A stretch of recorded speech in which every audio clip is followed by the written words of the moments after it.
College football nerds, we are here talking Texas and Oklahoma. We had Texas and Arkansas early in the season. We've talked around Oklahoma a good bit this year, but we want to do a proper preview for y'all and want to remind everybody we've been doing a live show on Saturday nights. It's a lot of fun. It's more us talking what happened during the day, and we have it in podcast form. If you don't want to watch an hour, 2-hour video of us talking on a live stream, the podcast link is in the description, but also you can catch the video version, the YouTube version, if you don't want to leave the confines of YouTube to check it out. We may not be doing this one this Saturday. Just keep an eye out. We're trying to figure out some logistics on that. Other thing, we do this every episode that we do. In the comments, we want to know what you think the score is going to be, and we're going to tell you why you're wrong. All right, Josh, this is a really interesting one because coming into the season, you and I, first of all, really high on the Sarkisian hire. We were high when they made it. We talked about it all summer. And then some people kind of got at us after the Arkansas game, but we're still high on that hire.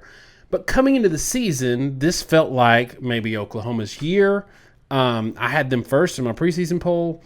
And it was one of those years where Tennessee, the real UT, Texas, is getting their feet underneath them, but going to go through some growing pains with a new head coach. Does it feel like a little bit to you that Texas is maybe a little bit more ahead, at least in their win-loss record, and Oklahoma is come back to where maybe these two are more equal than we expected them to be in July? It does have that feel. The Texas-Arkansas game felt like, oh, look, Texas is what they are again, and look at them slip up. They haven't improved. And I think the reality that everyone has slowly come to accept is that Arkansas is a really good team. And that was in a game where Arkansas was just sort of rabid. It was loud. I think it overwhelmed Texas's quarterback in that game. But if you sort of ignore that or accept the fact that Arkansas might actually be really good, then, you got an Oklahoma team that hasn't won any game by more than a score against any FBS team, and a Texas team that's at times looked really good the past few weeks now that they've sort of settled down and figured things out. I do think Texas has definitely taken a step or two forward. I'm not saying Texas is back because, in my view, Texas being back means they're a top 10 team, and I don't think they're quite at that level. But they're consistent and reliable. They look like a team that's going to finish ranked, and that step is something that Herman couldn't consistently find. They seem to be getting better every week. And at the same time, I also would say Oklahoma is not what they have been the past few years. I don't know if they're like Clemson early in the season the past few years where they were asleep at the wheel for the first half of the year, but they do look asleep at the wheel, and they do seem to have a lot more limitations than we maybe expected going into the year. Yeah, and I wonder, though, and this is just something for me that I've been thinking about, and maybe it's me trying to back into my being really high on Oklahoma this summer. I wonder, and I'm going to let you expound on this too, are they maybe who Ohio State is looking like they might be this year, in that they've got plenty of talent on their roster, especially relative to the teams that have played them close. They've got plenty of talent on their roster. They've got a good coaching staff.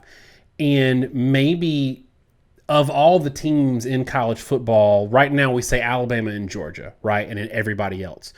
But there's a couple of teams out there that if they turned it on 2014 Ohio State style, those couple of teams could be on the level and give an Alabama or Georgia game. One of those we think is Ohio State. Is the other one possibly Oklahoma? And if so, why?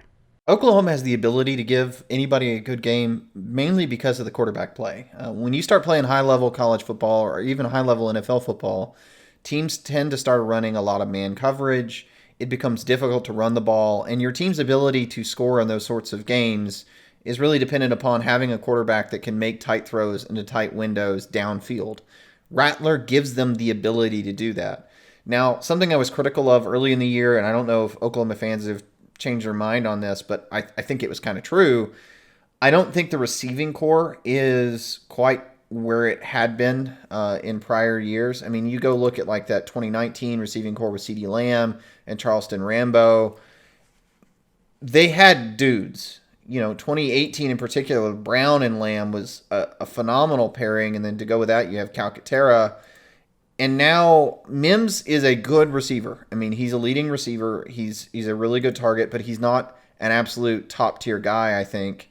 And then behind him, Michael Woods is a really good receiver, but he wasn't the best receiver on his own team when he transferred out from Arkansas. Hazelwood, for whatever reason, has just never quite been the guy they wanted him to be.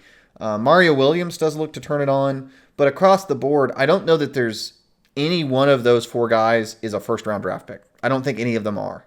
I think they're NFL receivers, but if you're talking about being a top four team, if you're talking about being 2018 Oklahoma that has the offense to win a national title, you need first-round draft pick receivers. You need guys that will consistently beat man coverage. I'm not sure they're 100% there, but when you consider Rattler's ability to place the ball downfield and the fact that I do think the running game, at least the running backs, are really good, they have the right set of components to threaten an elite defense. And frankly, this year, there aren't many teams out there that have elite skill position talent across the board. In fact, that's probably why everybody looks quote-unquote bad. And Oklahoma's, I'll say this. I think Ohio State's pair of receivers, if I'm being completely honest, with Olave and Wilson, are probably better than any pair that Oklahoma has, just being blunt. But C.J. Stroud is not remotely as good as Rattler has. And when you combine the full set of them, long story short, I do think I agree with you. So you and I were talking about before we hit record on this about how philosophically right now, at least what they have to be, given their personnel and given their schemes, Oklahoma is a little more reliant on and better at the verticality and the explosive play. And that's because they've got an experienced, live arm, very accurate downfield passing quarterback. And Texas is really breaking in someone who right now is leaning a little more on athleticism than verticality within scheme. But on the flip side, Texas has got a running back and a running game that allows them to stay on schedule. And these are two totally different needs for offenses. So, Josh, in your mind, let's just start with a quarterback versus running back situation. Like, would you rather have, going into a game like this, the good running game with the new quarterback or the established quarterback that has to rely less on schedule and more on verticality? In a vacuum, I would rather have the quarterback that doesn't need to rely on being on schedule than the running game, because it's difficult to sustain drives all the way down the field. That's the drop 8 concept people are starting to show a lot, which is an oversimplification, but still, that's predicated on the fact that, like, look, if I am assuming that you're going to score 30 points, then I figure if I make you run the ball over and over and over again and I just occasionally blitz to generate a negative play, I'll eventually get a negative play and get you off down in distance and stop you. I mean, even though I hemorrhage yards. Because it's really hard for 12 drives in a row not to have a holding call and not to have a false start or something. And if you got a quarterback that can make throws, in bad downer distance, you can bail yourself out of things consistently. The problem with that is we're not in a vacuum, right? And I think the question is, how good really is Texas about staying on schedule? Look at the TCU game where they stalled out a bunch of times. And how good really is Spencer Rattler at making a throw regardless of the down and distance, given the number of plays that they miss or opportunities that they waste where he doesn't necessarily see an open guy. But on the staying on schedule concept, isn't that like what good modern offenses do in terms of like making things, one, better for their defense sitting on the sidelines, and two, if you're a stay on schedule team, like that's your DNA, you're really hard to get off the field. I mean, 2018 Oklahoma, best offense ever. Everybody remembers the great downfield passing from Kyler Murray, but it was the 8 yards per carry and the running the ball and just not being able to get them off the daggum field that made them so deadly. So in terms of, and you like to talk about this all the time, in terms of variability and high leverage situations, wouldn't you prefer to have the one that is maybe a little less variability, sensitive, which I would think downfield passing and explosive plays would be? A downfield passing game always is going to have up and down games, and you're always going to have times when you're off sync. And that's why an offense like Ole Miss's is going to lay a dud at some point, because it's really dependent on the passing game clicking, and sometimes it won't. you talk about 2018 Oklahoma. When they went into the Texas game in the championship that year, they had gone 5 straight games at over 7 yards a carry, which is insane. And they were running the ball. The least amount they ran the ball in that period was 38 times in a game. So they were running it a ton at a very high clip. That's why they were deadly. But they were doing it in part because the passing game was extremely explosive with Brown and Lamb, and teams were scared of them. Here's why I'm not answering the question completely. Because it's a possible answer. Right. And the truth is you want to have both. You want to have a great running game and a great quarterback. And if there was one piece that you can't really replace, I think it's the quarterback. Because if you don't have the quarterback to get you in and out of bad down and distance, you're just kind of screwed every time it happens and you're going to stall. I think you can generate a really, really high-level defense can stop a run game. That's why all your playoff champions always have some sort of awesome passing game, more often than not, right? It's because you can stop the run. Same thing in the NFL, if you really dedicate yourself to it. The passing game travels. But if you want to be an awesome offense, you got to do both. And the problem is if you're constantly in bad down and distance, even if you got a great quarterback, you're not going to hit them all. And so let's say, you hit them 75% of the time is a really good clip. But if you hit it 4 times a drive, then you're constantly stalling. Or if you don't have the quarterback that can bail you out at all, you're going to have to convert some 3rd and 7s. 2018 example, 7 to 8 yards per carry. But if we go back and look at that same period, they were throwing for 13 yards per attempt, 10 yards per attempt, 12 yards per attempt. The lowest was 8.5 against Kansas, and they scored 55 points. So what's the real truth here, as much as we're trying to talk about what's the better thing to have, because they both have it, it's really some absences on the other side. Because right now, for Oklahoma, the run game has been good. It was good last week against Kansas State, whose run defense isn't phenomenal, but it's 4 yards per carry. Week before against West Virginia, why was that game 16-13? Because they ran for 57 yards. Oklahoma is not balanced. They are not consistent. They don't stay in good down and distance, and so they're way over-reliant on Spencer.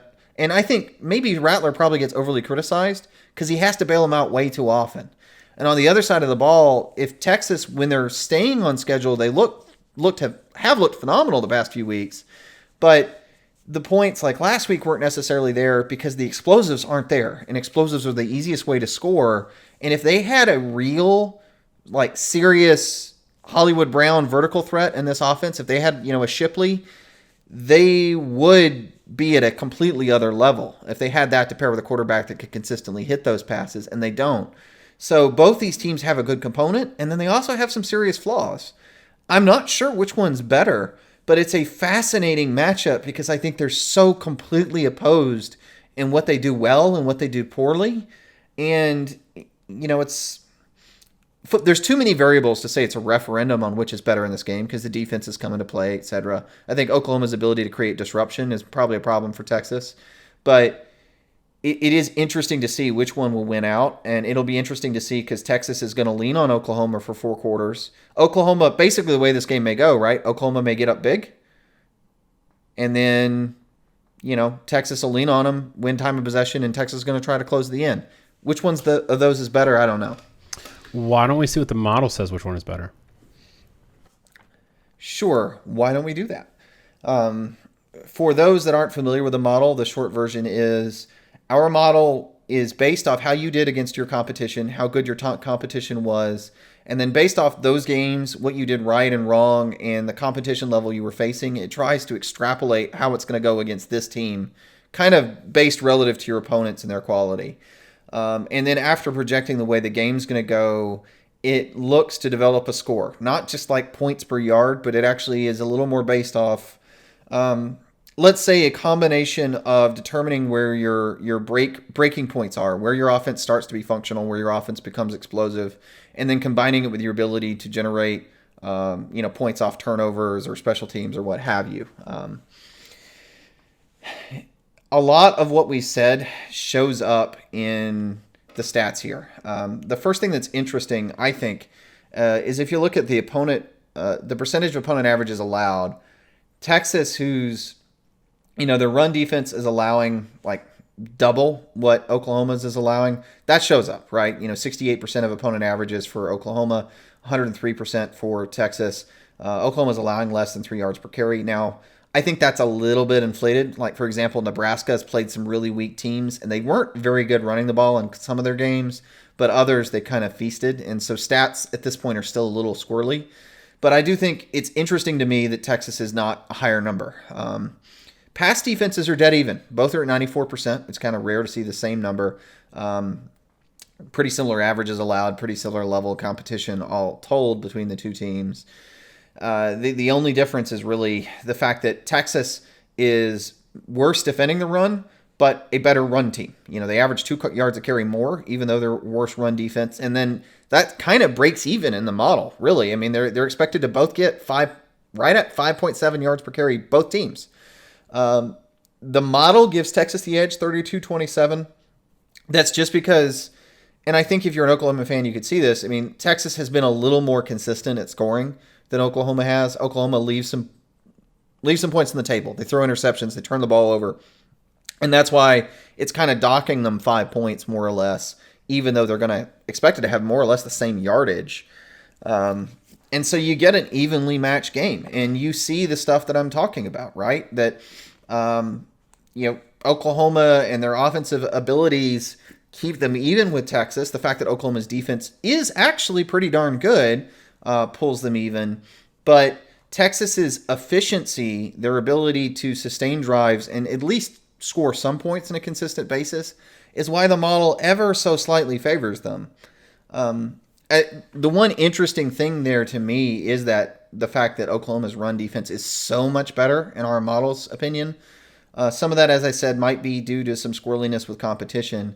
But I'll tell you, watching Texas on tape, I think it's going to take a year or two for Sark to rebuild that roster in the same way Oklahoma's had to do so under Grinch, because there are a lot of guys that are big and they're fast, and coming off the bus they look great, but frankly, when I was watching tape, I did get the impression that they're not necessarily great football players. And I think that's the leftover effect of Tom Herman. And I think they're playing better, but there are a lot of those guys, as well as they are athletically, that aren't quite up to par. And they're kind of in the same mold Oklahoma was, where they had a lot of guys that weren't playing up to their level. And it's not just going to take coaching. It's going to take some roster turnover, because I think there were some evaluation misses there. All right, time for picks. This is, I say this every week, but this is probably the hardest one I've had to pick this year. I mean, I felt really like we both picked UCLA to beat LSU, but it was the first week, and it was like there's so much we didn't know. It was the first or second week. There's so much we didn't know, and we felt pretty good about the pick, but we were like, this is really hard to pick. This game is actually really hard for me to pick. And it's more about what we talked about before, where they do something really good, but the thing that they don't do is what really gives me question about what to expect in this game. I think that Texas is still that year away. I do think they're closer to Oklahoma this year than I expected them to be, but I'm going with the quarterback experience in this game. I think it's easier to shut down a run game if the quarterback isn't great yet, and I don't think Casey Thompson's great yet. I think there is a little bit of, in my mind, guys are the starter coming out of fall camp for a reason. Texas fans don't want to hear that, and I respect that opinion because of he has played well. But I think Rattler's got the experience in big games. I like his receiving core a little bit better. I think Brooks is a better running back than he gets credit for. I'm going with Oklahoma in this game, super close, not covering, I think, the 3.5 they're laying right now. 24-21 Oklahoma. Give me your pick. Yeah, I've been dreading having to actually pick it. I'm going to follow the same tack as you. I'm going to say Oklahoma 30-27, not covering but winning, and I have minimal confidence in it. I think this game could go a lot of ways. I think Oklahoma is going to have some advantages on a Texas secondary that, as I kind of hinted at before, doesn't quite play as well as I feel like they should or they look like they would. The run defense isn't quite as good as they look like they will be. I think Oklahoma is going to have some explosives in this game. And meanwhile, I do think, like I hinted at, I think Texas is going to lean on Oklahoma. And Oklahoma really wants to be up early in this game because if it's even at the half, and if Texas has 30, 40 plays under their belt at that point, things are going to start sliding the other way late in this game. I honestly think this could come down to a turnover or two. And I don't know if you agree with me, but like Bonino making a negative play or two, a sack. Sometimes Thompson has held the ball way too long. Could easily determine the game. Spencer Rattler throwing an interception in the red zone. That could easily determine the game. I know one of these teams recently had driving in the red zone I think Texas TCU got an interception that goes most of the way back. A pick six in the opponent's driving in the red zone, throwing a pick six is the most impactful statistically play in football. It flips the winning percentage more than anything else that can happen. That sort of thing will be deadly to whatever team does it here. Two very different styles, two very different outcomes. But I do think at halftime, almost regardless of the score, Texas will probably still be in it unless Oklahoma's up big. Because Oklahoma, I think, is going to have issues over time with Texas's ability to lean on them. And it's going to keep it an interesting game for 4 quarters for sure. Probably decided way late at the end of the game.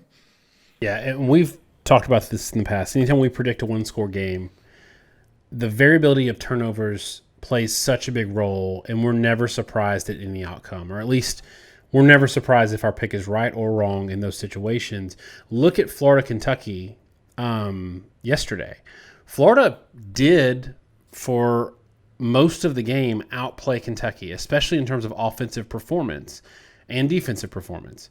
They outplayed them, but they didn't convert scores, and then they went to kick a field goal, got blocked, got returned for a touchdown, and that was the entire difference in the game.